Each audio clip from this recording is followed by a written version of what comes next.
The city of St. Augustine is a popular travel destination beloved for its epic history dating back centuries. The most significant structure to the town's story is the massive Castillo, sitting on the bayfront.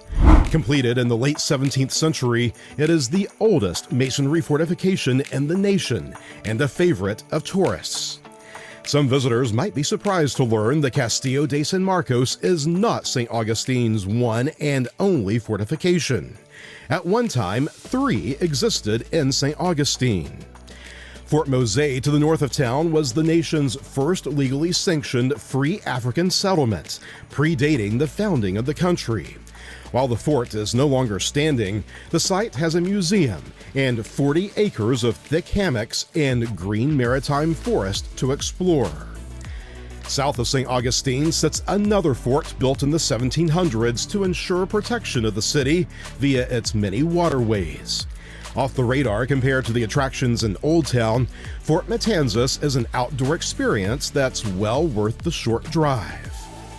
In this video, we're going to take you to Fort Matanzas and show you what there is to do at St. Augustine's other fort. Then we highlight 3 other beautiful natural areas nearby you should experience when you visit the nation's oldest city. Today, 4 incredible must-do outdoor experiences near St. Augustine. All of that and so much more straight ahead from Florida.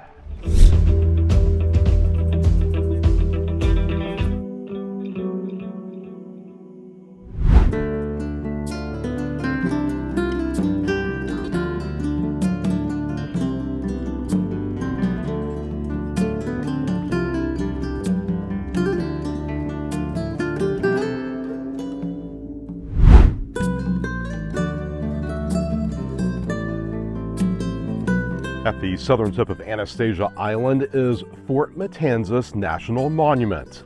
This coastal stone fort was built by the Spanish in the 18th century and is only accessible by passenger ferry operated by the National Park Service. Boarding passes are limited and available on a first-come, first-served basis. Be sure to arrive early in the day if you want to explore the fort.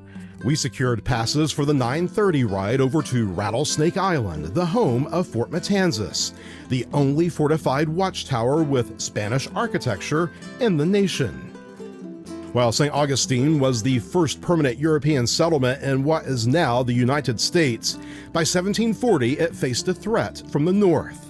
The British, led by General James Oglethorpe, sailed south from the colony of Georgia and laid siege to St. Augustine starting in June. With concentrations on the main city, St. Augustine was successfully resupplied through the Matanzas Inlet, and the siege ended shortly after in July 1740. The survival of St. Augustine hinged on the control of the inlet, which literally served as a back door to the city. That's why construction on the fort you see today was started shortly after and completed within a couple of years. Our group met up with Ranger Caroline at the base of the fort, who filled in more details of its fascinating story. It's safe to say the soldiers stationed here spent more time patrolling the coastline than they did actually firing at enemy ships off the inlet. This building would house an average of 7 men for a period of about 30 days at a time. So raise your hand, guys. You think you could stay on this island for a month? There's no Wi-Fi and there's no toilets. That's where I draw the line.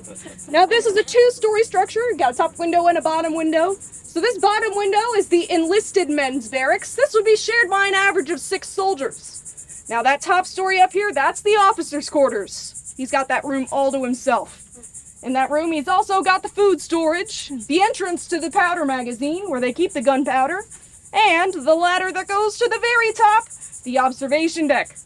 Now you guys can go up to the observation deck today, and it's a great view. But keep in mind, it's a very different view than what somebody would have seen about 280 years ago. The Matanzas Inlet has actually naturally shifted south by about a half mile. So historically, they had a more direct view to the ocean than we do today. Walking around Fort Matanzas, you can really see its simplicity. When it was in service, though, the fort had a completely different appearance. Today we see this exposed coquina stone, but historically, this structure was coated in a bright white plaster. and decorated with red details. The same colors as the flag that you're going to see flying over the fort. That flag is called the Cross of Burgundy. It's a first period Spanish flag. That's the first flag that would have ever flown over Fort Matanzas.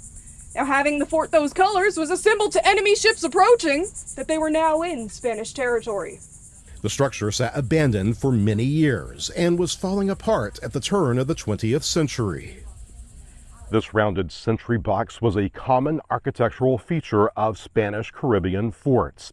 It had fallen off during the many years of neglect in the 1800s and was rebuilt in the 1920s using native coquina. In 1924, Fort Matanzas was declared a national monument, and almost a decade later, it was turned over to the National Park Service. The 300 acres of Fort Matanzas National Monument is a mosaic of natural habitats, including beaches perfect for relaxing on a hot Florida day. There is no charge for parking or the boat ride to the fort. It's one of the best free things to do in the St. Augustine area.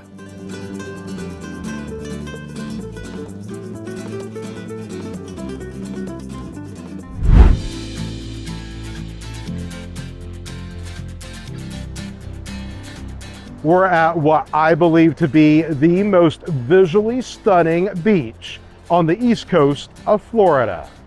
What you're looking at is a section of beach known by locals as the Rocks. This mile-long stretch of unusual geological formations is near the community of Palm Coast, about 6 miles south of Fort Matanzas on A1A. This mini Grand Canyon of coquina rocks is fun to explore as long as the weather and tide cooperate. The Rocky Beach is a small part of a much larger area, Washington Oaks Gardens State Park. Spread out over more than 400 acres, you'll find majestic oak trees, well-manicured gardens, and coastal maritime hammock.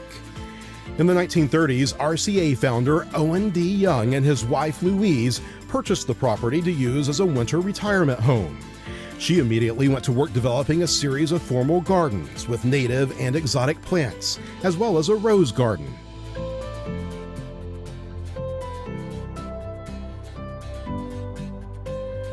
A large live oak tree at the center of the gardens is estimated to be between 200 and 300 years old and is arguably one of the most beautiful trees in all of Florida.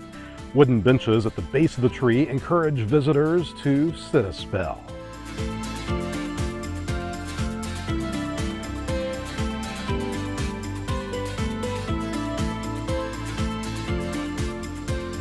The Young home was constructed on a raised bank overlooking the Matanzas River. It serves as the park's visitor center where you can escape the heat and learn more about the Youngs and the property's history.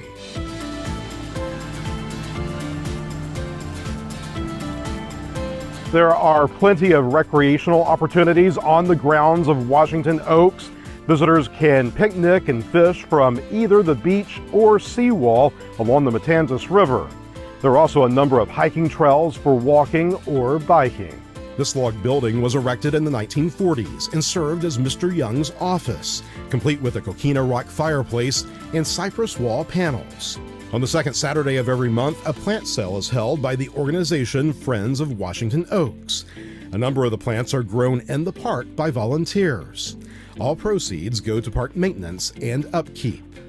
Washington Oaks Gardens State Park is a great place to spend a day away from the hustle and bustle of Florida. Everything about the place is serene, and if you're looking for a gorgeous beach that isn't too crowded, look no further than Washington Oaks.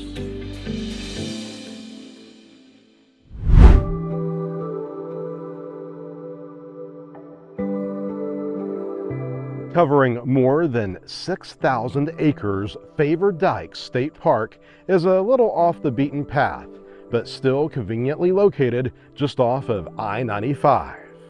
One of the most pristine landscapes in this part of Florida, the park 15 miles south of St. Augustine provides visitors with a glimpse of how this vast wilderness appeared to the first Europeans centuries ago. A boat ramp located within the park allows boats and canoes access to a creek that's part of a designated state canoe trail. Visitors can rent canoes at the park. Both a full facility campground and primitive youth camping area are available for overnight stays. The park has 2 half-mile loop nature trails. With more than 100 bird species spotted during seasonal migrations, Faver-dykes is popular with bird watchers.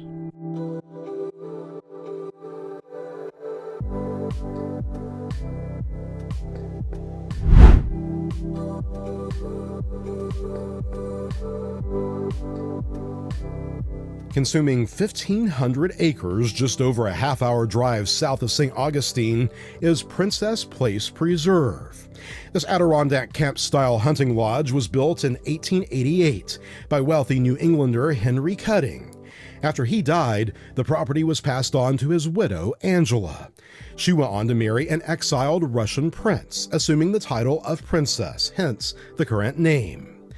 The original lodge still stands as Flagler County's oldest intact structure, and the property is home to Florida's first in-ground swimming pool. Tours of the lodge are offered on a first-come, first-served basis at 2 p.m. on Friday, Saturday, and Sunday. Here's a list of other things you can do at Princess Place Preserve.